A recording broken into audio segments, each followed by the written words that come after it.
So first up, let's consider writing a profile. Now, this is going to appear right at the top of your CV. It's the first thing that recruiter is going to read when they're scanning through in, let's say, 5 to 10 seconds.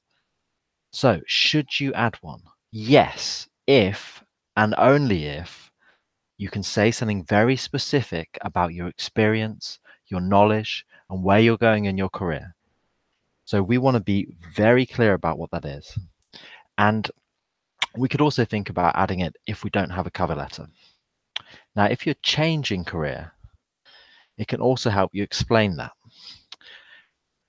And no, often for new graduates, when there's a risk of sounding cliched, just like everyone else.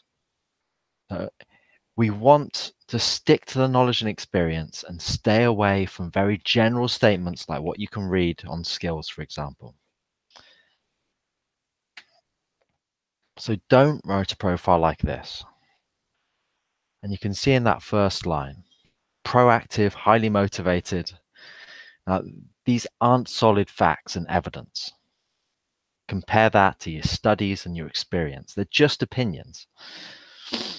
And just think about the difference when you can talk to your facts, to what you studied, your experience at the minute that is relevant to them.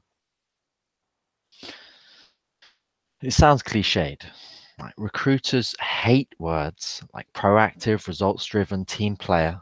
They tend to be overused and they don't mean anything. It's just too vague.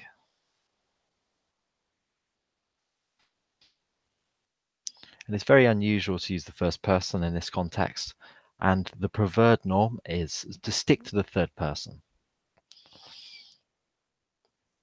So instead of saying, I am a law graduate, it would say law graduate.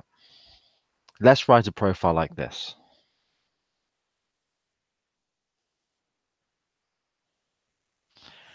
So we can reduce it to a single message. I am the one that can help you with this particular thing. Have a look at that example.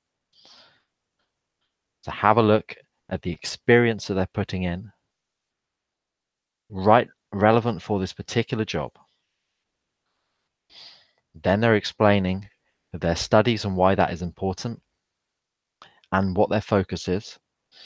And finally, there's other significant details that a recruiter cares about. So then you're answering that question for that hiring manager. Who are you? What can you do for me? Now, the problem is if we don't get that clear, the hiring manager will give it 10 seconds, think I don't get it, and just move on.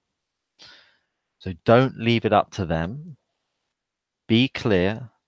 Decide those top 1 to 3 things you want after you've done that analysis of the 5 attributes that they want.